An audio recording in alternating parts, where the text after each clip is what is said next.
এটা বছরের এমন একটা সময় বা এটা সিজনের এমন একটা শুরুর সময় যেখানে WPL, চ্যাম্পিয়ন্স ট্রফি এবং IPL পরপর তিনটে বড় ইভেন্ট তিনটেই পরপর রয়েছে। এবং এই একটা পার্টিকুলার সময় যখন WPL-এ আমরা আমাদের নানা যেসব আমাদের যে সমস্ত ফ্যান, আমরা যে সমস্ত টিমে তারা আমরা সেই টিমকে সাপোর্ট করি, আমরা ভুলে যাই যে আমরা পার্টিকুলার টিম ইন্ডিয়ারই কিন্তু ফ্যান।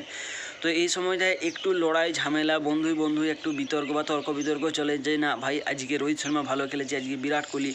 আবার কেউ বলেন না ভাই আজকে মহেন্দ্র সিং ধোনি, কোথাও রিয়ান পরাগ, কোথাও অজিঙ্ক্য রাহানে। অর্থাৎ আমাদের ইন্ডিয়া টিমে যে সমস্ত প্লেয়াররা আছে আমরা সেই সমস্ত ফ্যানরা আলাদাভাবে বিভক্ত হয়ে যাই এবং ইন্ডিভিজুয়ালি আমরা আমাদের ফেভারিট প্লেয়ারদেরকে সাপোর্ট করি।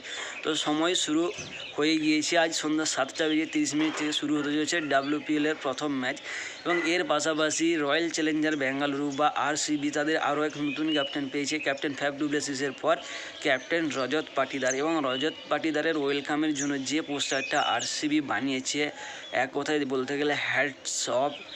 এই ধরনের যে পোস্টার বা আমার পোস্টারটা দেখে মনে হলো এটা মহাভারত থেকে তুলে নেওয়া হয়েছে, যেখানে ভগবান শ্রীকৃষ্ণের জায়গায় রাখা হয়েছে বিরাট কোহলিকে এবং তার সারথি বা ভগবান কৃষ্ণ যার রথ চালাচ্ছে সে হচ্ছে অর্জুন, এবং সে অর্জুনের জায়গায় রাখা হয়েছে রজত পাটিদার। তো captain Virat Kohli, RCBর x captain Virat Kohli এবং RCBর কোচ অ্যান্ডি ফ্লাওয়ার দুজনেই বলেছি যে এই ক্যাপ্টেন্সিটা রজত পাটিদার ডিজার্ভ করে এবং ডিজার্ভিং প্লেয়ারকে ক্যাপ্টেন্সি দেওয়া হচ্ছে। বাকি বাদ রজত পাটিদারকে তার ক্যাপ্টেন্সির দিনে কংগ্রাচুলেট করেছে বিরাট কোহলি, সমস্ত RCB টিমে, এবং RCB সেরকম ধরনের পোস্টার বানিয়েছে। তো এর পাশাপাশি 19 তারিখ থেকে শুরু হতে চলেছে চ্যাম্পিয়ন্স ট্রফি, যেখানে প্রথম ম্যাচে রয়েছে নিউজিল্যান্ড ভার্সেস পাকিস্তান, পরবর্তী ম্যাচ ভারত ভার্সেস বাংলাদেশ। তো ভারত ভার্সেস বাংলাদেশ ম্যাচ নিয়ে বাংলাদেশের এক প্লেয়ার মুশফিকুর রহিম সে প্রেডিক্ট করেছে ভারত এবং বাংলাদেশ দুজনেই ফাইনাল খেলবে এবং সেখানে বাংলাদেশ ভারতকে হারিয়ে দেবে। মুশফিকুর রহিম অনেকটাই ভালো ভেবেছে যে ভারত ভার্সেস বাংলাদেশ ফাইনাল খেলবে, কিন্তু সে যেটা প্রেডিক্ট করেছে সেটা নাও হতে পারে, কিংবা বাংলাদেশ ফাইনাল পর্যন্ত নাও পৌঁছাতে পারে, সেটা একটা আলাদা কথা। টিম ইন্ডিয়াও নাও পৌঁছাতে পারে। পারফরমেন্সের উপর ভিত্তি করে সেই সমস্ত টিমে ফাইনাল পৌঁছাবে যারা ডিজার্ভ করে বা যারা চ্যাম্পিয়ন্স ট্রফিটা যেভাবে খেলবে। তো আজকে আমাদের মেন মুদ্রা চ্যাম্পিয়ন্স ট্রফিও নয়, আজকে আমাদের মেন মুদ্রা হচ্ছে তিনটাই, IPL, চ্যাম্পিয়ন্স ট্রফি এবং WPL-এর ইতিহাসে একমাত্র প্লেয়ার রয়েছে বা এই দুটো সিজনের মধ্যে প্রথম সিজন জিতে মুম্বাই ইন্ডিয়ান্স, দ্বিতীয় সিজন জিতে রয়্যাল চ্যালেঞ্জার বেঙ্গালুরু বা RCB। এর পাশাপাশি দুটো সিজনেই ফ্লপ গিয়েছে গুজরাট, এবং এই দুটো সিজনের মধ্যে একটা সিজন বা লাস্ট সিজনে কিন্তু দীপ্তি শর্মা হ্যাটট্রিক নেওয়া প্রথম প্লেয়ার হয়। এবং আমাদের যে রয়েছে UP ওয়ারিয়র্স, সেখানে দুটো সিজনেই তারা শুরুতে ভালো খেলে এবং শেষ দিকে আস্তে আস্তে তারা কিন্তু হারিয়ে যায় কোথাও একটা। তো এই বছর যেন সেটা না হয়, গুজরাটের কাছ থেকে যেন আমরা একটা কামব্যাক দেখতে পাই, এই সমস্ত আমরা শুধু বলতে পারি, কারণ আমরা হচ্ছে প্লেয়ার যারা সাপোর্টার, আমরা প্লেয়ারদেরকে সাপোর্ট করি। আমাদের টিম যেরকম খেলবে আমরা সেরকমভাবেই কথা বলি। কখনো আমরা রেগে যাই যে আমাদের ফেভারিট টিম বা আমাদের ফেভারিট প্লেয়ার সেরকম পারফরমেন্স দিতে পারেনি যেটা আমরা আশা করেছিলাম।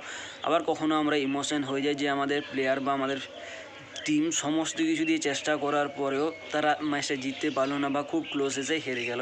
তো এরকমটা হোক বা না হোক, আমরা বছরের 80 থেকে 90 দিন এনজয় করার চেষ্টা করি। যেখানে WPL আগে তো শুধু IPL-এই ছিল, এখানে বছরের 60 থেকে 65 দিন আমরা এনজয় করতাম, এখন আরও কিছুদিন বেড়ে গিয়েছে। তাই বললাম আমরা বছরে 80 থেকে 90 দিন এনজয় করার চেষ্টা করি শুধুমাত্র ক্রিকেট নিয়ে, এর বাইরে অন্য কিছু আলোচনা করার মতোই থাকে না। এবং এই যে সিজনটা শুরু হয়েছে বিগত 80 থেকে 90 দিন আমরা সেম শুধু ক্রিকেট রয়েছে, সেখানে পুরুষদের ক্রিকেট রয়েছে, মহিলাদের ক্রিকেট রয়েছে এবং ইন্টারন্যাশনাল লেভেলের একটা ম্যাচ রয়েছে যেখানে আমরা সবাই এনজয় করতে চলেছি। তো এর পাশাপাশি যাতে আমিও এনজয় করতে পারি আমার ইউটিউব চ্যানেলের গ্রোথ দেখে, তো সেটার ব্যবস্থা তোমাদেরকেই করতে হবে। লাইক, কমেন্ট, শেয়ার এবং সাবস্ক্রাইব করতে হবে। এবং তোমাদের পছন্দের WPL-এর কোন প্লেয়ার রয়েছে বা পছন্দের টিম কোনটা বা IPL-এ তুমি কাকে সাপোর্ট করতে চাইছো বা কোন টিম জিতে যাবে, বা তোমরা এটাও প্রেডিক্ট করতে পারো যে ভারত ভার্সেস পাকিস্তান কতটা রুদ্ধশ্বাসযুক্ত ম্যাচ হতে চলেছে, অবশ্যই কমেন্ট বক্সে তোমরা লিখে জানাতে পারো।